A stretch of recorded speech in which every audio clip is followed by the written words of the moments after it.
नमस्कार दोस्तों, छत्तीसगढ़ के फ्री कोचिंग क्लास में आपका स्वागत है। प्रश्नावली 3 के छठवां पढ़ेंगे। एक समकोण त्रिभुज का क्षेत्रफल 165 वर्ग मीटर है यदि समकोण त्रिभुज के शीर्ष लंब की लंबाई उसकी आधार भुजा से 7 मीटर अधिक हो तो शीर्ष लंब की लंबाई ज्ञात कीजिए।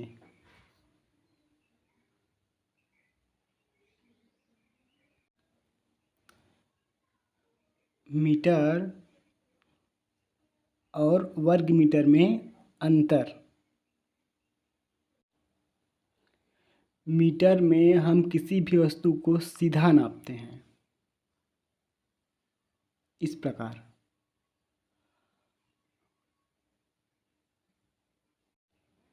और किसी भी वस्तु के क्षेत्रफल निकालते हैं लंबाई गुणा चौड़ाई, तब वह वर्ग मीटर में लिखाता है। मान लो यह एक वर्गाकार खेत है तो यह लंबाई गुणा चौड़ाई जितना भी आएगा वह वर्ग मीटर में लिखाएगा। प्रश्न में दिया है त्रिभुज का क्षेत्रफल 165 वर्ग मीटर है। 165 वर्ग मीटर है। त्रिभुज का क्षेत्रफल 165 वर्ग मीटर है। हम जानते हैं कि त्रिभुज का क्षेत्रफल बराबर 1/2 गुणा आधार गुणा ऊंचाई, इसका सूत्र है त्रिभुज का क्षेत्रफल का।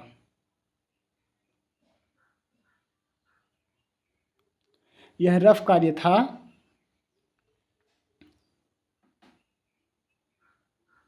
एक 165 वर्ग मीटर है और यहाँ पर ऊंचाई शीर्ष लंब के रूप में दिया है। आधार इसमें नहीं दिया है। छठवां हल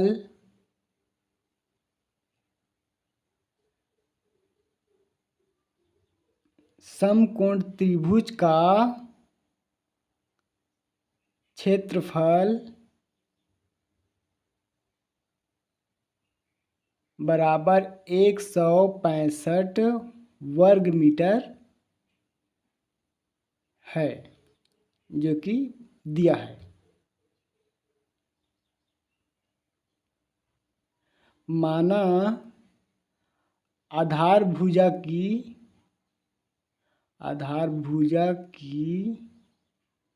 लंबाई x मीटर है।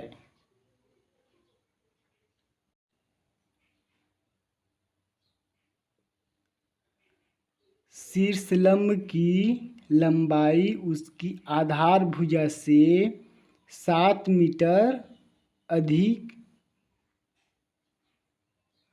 तो आधार भुजा x माने हैं हम। शीर्ष लंब की लंबाई x में 7 जोड़ दिया जाए, 7 अधिक है। यहाँ पर शीर्ष लंब की लंबाई त्रिभुज की ऊंचाई को कहा गया है। शीर्ष लंब की लंबाई बराबर, इसमें देखते हैं जो त्रिभुज है उसकी ऊंचाई, शीर्ष लंब की लंबाई त्रिभुज की जो ऊंचाई है इसी को शीर्ष लंब की लंबाई कहा गया है। त्रिभुज की ऊंचाई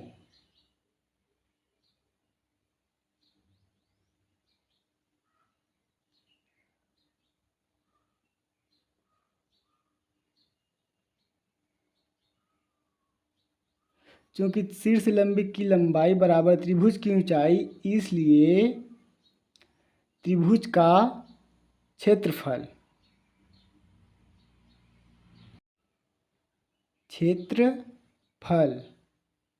बराबर 1/2 गुणा आधार गुणा ऊंचाई।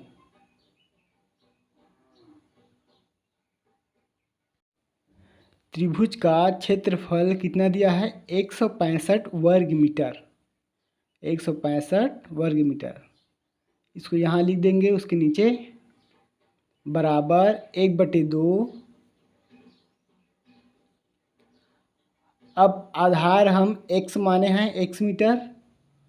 आधार भुजा की लंबाई x मीटर, तो यहाँ पर x लिख देंगे गुणा ऊंचाई। ऊंचाई क्या है? शीर्ष लंब की लंबाई अर्थात x + 7। इसको यहाँ लिख देंगे। अब 165 2 इस पर आएगा तो यह गुणा में हो जाएगा, जो भाग में है, बराबर इसमें गुणा होगा x² प्लस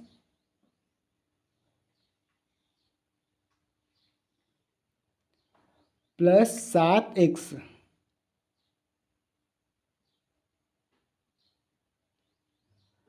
अब दोनों में गुणा हो जाएगा। 2 पंच 10, 10 जीरो हासिला 1, 2 छक्के 12, 1 13 के 3 हासिला 1, और 2 एक 2 और 1 3।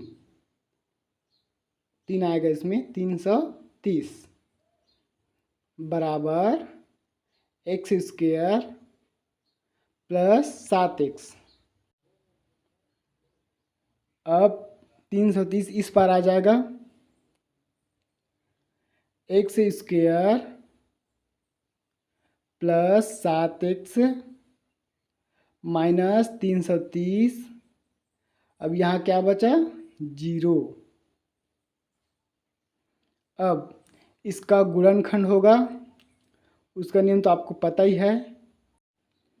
बीच को तोड़ना है, जो a और c के गुणा के बराबर आए, और दोनों का प्लस माइनस कितना आए जोड़ने या घटाने पर? Plus 7x। हम इसको रफ कार्य करके देखते हैं। a गुणा c कितना आना चाहिए? 330।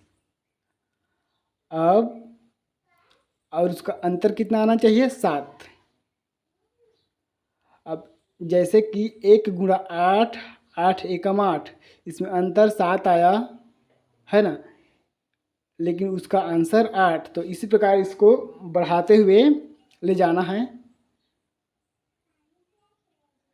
10 लेकर के देखते हैं। गुणा कितना लें? 17, जिसमें 7 अंतर आए।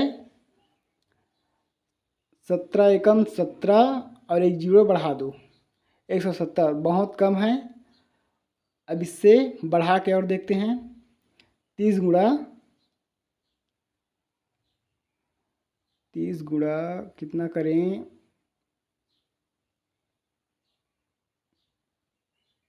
37। अब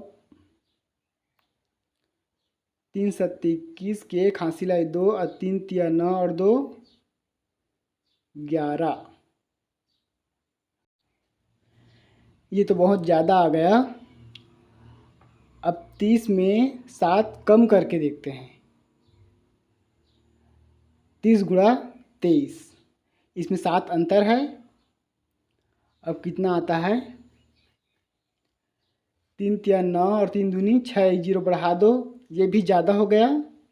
हमें लाना कितना है? 330 है ना। और इससे कम करके देखते हैं। 20 गुणा कितना करते हैं जिसमें 7 अंतर रहे? 13। अब 13 दूनी 26 और एक जीरो बढ़ा दो, ये थोड़ा सा कम आ गया, करीब आया लेकिन थोड़ा सा कम आ गया। इसे थोड़ा थोड़ा बढ़ा देते, जैसे कि 2 बढ़ा देते हैं। गुणा 15, दोनों में 7 का अंतर हो गया है ना। अब दोनों का गुणा कर दो, 2 पंचे 10 का जीरो हासिल है 1 और 2 एकम 2 और 1 3। इसमें वैसे आएगा 2 पंचे 10, 10 का जीरो हासिल है 1 और 2 एकम 2 और 1 3, 330। ये फिक्स आया, अर्थात 22 और 15 आएगा। X square plus 22x minus 15x minus 330 बराबर 0। अब इसमें 22 और 15 अर्थात 1 गुणा सी कितना आया 330 और दोनों का अंतर 7x, बड़ा का चिन्ह लिखाता है। अब इसमें x बाहर निकाल देते हैं, इसमें क्या बचा x प्लस 22, x तो बाहर निकल गया है ना। अब इस खंड को हम यहाँ पर फिर से लिख देते हैं x प्लस 22। अब यहाँ क्या लिखें कि इसके साथ गुणा करने पर -15x आ जाए, तो -15 और 15 और 22 का हम तो देखे हैं 330 आया है, गुणा करने पर माइनस और प्लस माइनस बराबर 0 है ना। अब ये और ये बराबर है, इसको हम एक बार लिख देते हैं x प्लस 22 और x माइनस 15 को फिर एक बार लिख देते हैं x माइनस 15 बराबर 0। अब इसका मूल निकालते हैं, x प्लस 22 बराबर 0, तो x बराबर या इस पर आएगा तो -22 हो जाएगा और x माइनस 15 बराबर 0, तो x बराबर ये इस पर आएगा तो क्या हो जाएगा प्लस हो जाएगा +15। माइनस वाला जो आंसर आया वह अमान्य रहेगा।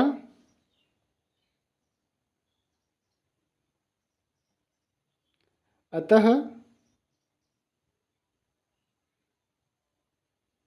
आधार x बराबर 15 है ना, और शीर्ष लंब की लंबाई, शीर्ष लंब की लंबाई x प्लस 15, सॉरी यह गलत है,